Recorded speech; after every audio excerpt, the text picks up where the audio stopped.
kwa Baleanga, Malawians living in Malawi or living outside Malawi.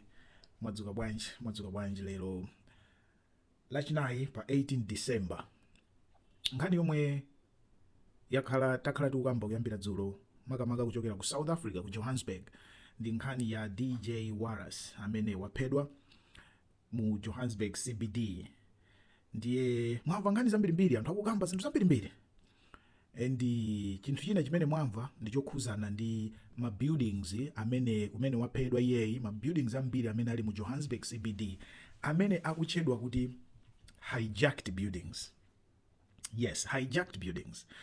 Tazinena zimene zikawiri katatu komano nasaganiza ndikuti kodi timamvetsa kuti hijacked buildings iwa ku South Africa ndi chani, zimachitika bwanji? Why? How are buildings hijacked? Who hijacks them? Okay, ndiye ndikupanga video imene kuti ndingofotokoza zimenezi. Information iyi ndaipanga source from South African sources. Ena amene mwakhala ku South Africa ku Johannesburg mukuzidziwa bwino ngati ndi CA information iyi namutha kuonjezera mu comments. Sindikunena kuti information imene ili 100% yokwanira. Mutha kukhala kuti mukudziwa so information ina ndi ina. Komanso tilipo so Malawi ambiri amene tili ku South Africa zinthu timaziona zikuchitika koma sitimadziwa bwinobwino background ya zinthu zinanga sitinangozipeza zikukhala choncho. Anyway, choyambirira ndofuna ndiyankhe funso lonena kuti why ma buildings amene ali ku Johannesburg CBD amakhala hijacked? Kodi my building amene ndi andani? Ndi chifukwa chani alibe anthu? Ndi chifukwa chani ali hijacked? Ndi chifukwa chani ma criminals atenga ma buildings? Zonsezi zitibweza mbali kumbuyo kuma 1900. Ma 1900 ndinanena kale kuti South Africa ija inali manja mwa azungu, Johannesburg ija inali city ya azungu, dzina loti Johannesburg ili azungu amayendesa city manager. CBD ija inali vibrant mu Johannesburg muja. Munali ma building onse aja anali ndi ntchito yake, anali ndi anthu ake amene amagwira mu ntchito. Now, boma litasintha ku Johannesburg, olo boma likukonzekera kusintha, azungu ambiri anali ndi mantha. Azungu ambiri ananena kuti amwene amene limapangira zinthu ndiye boma lipereke manja mwa anthu akudawa, basi ifenso tikudzitaya. So azungu ambiri anachokako ku South Africa kuja, ku Johannesburg kuja azungu ambiri anachokako. Ena anatuluka South Africa kupita ku Australia, ena kupita ku Canada, ena kupita ku UK, ena kupita ku New Zealand, ena ku US, anachokako ku South Africa kuja. Ndimene amachoka ena amakhala kuti anali ndi ma buildings awo momwe amapangira morani ma business osiyana-siyana. Koma akuchoka pakamodzi anasiya ma buildings aja opanda anthu, anangochoka. Okay? Ena anasiya ma building aja ndi anthu amene amaganizira kuti mwina asamalira azipanga something iwo aja atachoka. Maona? Eventually those buildings anapeza kuti ali abandoned, mulibe anthu, nothing is being done in those buildings, amazimangokhala. Maona? Yes. Ndiye asite anatenga ma buildings aja ndikukhala mmanja mwa site. Maona?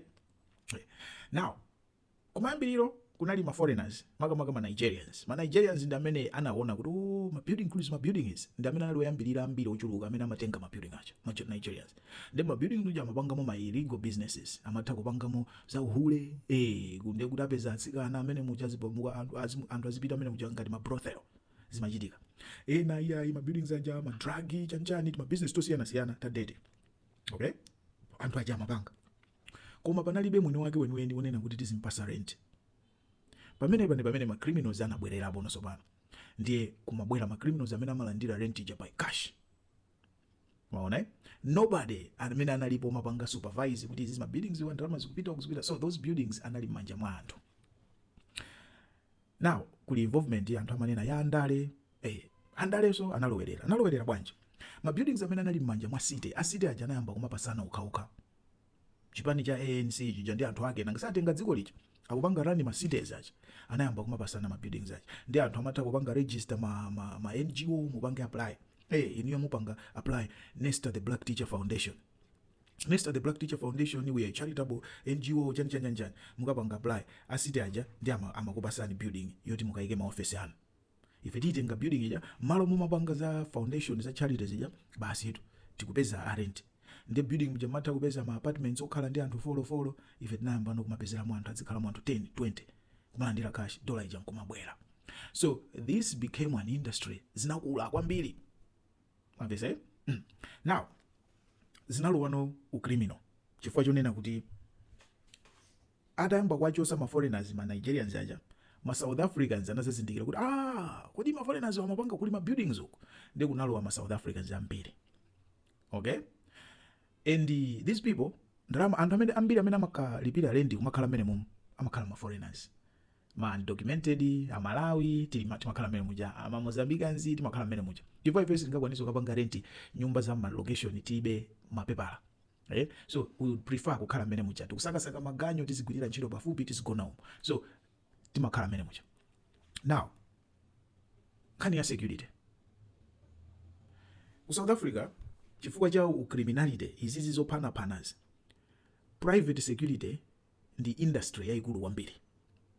Nthawi imeneyo kunali apolisi, kunali Scorpion. The Scorpion inali ya police ya Johannesburg ija, koma Scorpion inathesedwa.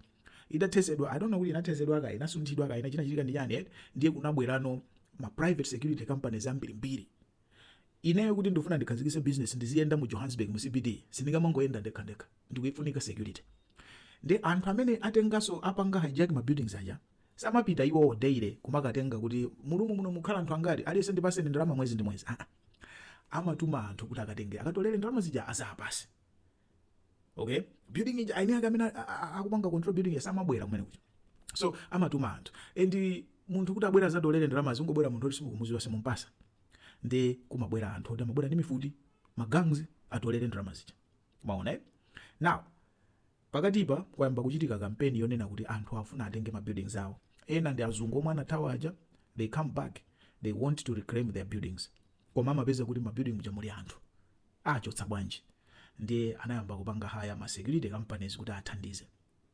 This is where DJ Wallace zikumukhuza sopano, chifukwa DJ Wallace nayenso anayambisa security agency yake, security company yake yomwe imathandiza anthu ene ake apeza iwo aja kuuza building yathu ija tufuna mukati chosere mwantu, building yathu ija tufuna mukati pangire mwakuti iwo aja ndi amene amapita ndi anthu out security amazitenga kuti iwo ni magang amva amene muja akapanga soti zinthu zicha company yawo imene.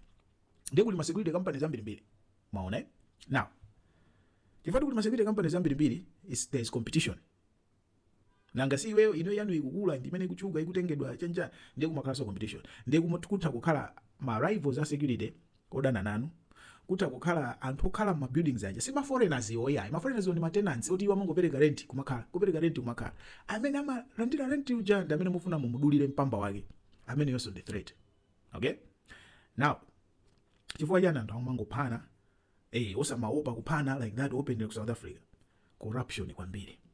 Apolisi ali involved mu zinthu ngati zimenezi, komanso anthu akapanga akatumidwa kukapha munthu chonje olagwidwe olapite kundende samaopa, chifukwa kundende za ku South Africa ukalowako iwe kundende kuja ndi mulandu onena kuti wapha anthu kuku kundende kuja soma kupasa ulemu, ndi umakhala ngati bwana kundende kuja soma khala ndi plot. Maona ndi anthu samaopa kundende kuja. Number 1. Number 2, anthu aja samaulula mabwana awo kuti amatuma ndenda samaulula. Apa pasi ya DJ Wallace zamanga anthu adatu kuti aulule kuti amatituma ndi wakuti mukapeze umbezo siziteka, amalolera awo kalowa kundende osaulula. Chifukwa chani? Chifukwa kungoulula amene wawa ali ndi mabanja awo, ali ndi akazi awo ndi ana awo ndi abale awo makolo awo ali kunja kuno, kungoulula gangija itumiza anthu ikapha abale ake ndoti sali safe. Komanso akapita kundende abale ake osewa makhala guaranteed, ana ake chani aganga aja amasamalira ana akewa, komanso zoti uyuyu mabambo awo anamangidwa chifukwa cha ife ndi amasamalira. So anthu ajambe zoti akumangidwa, they don't care, kuombera ongopita like that. That's the mess that is in South Africa today. Ngati ndaiwalapo zina ndi zina tandonjezera ndi kuma comment iko, komano iyi ndi situation yomwe ili mu Johannesburg komanso ma cities ena even KZN zimachitika zimene zizi. Yet we hope South Africa will recover and get things right. Ziko makwambiri. Stay blessed.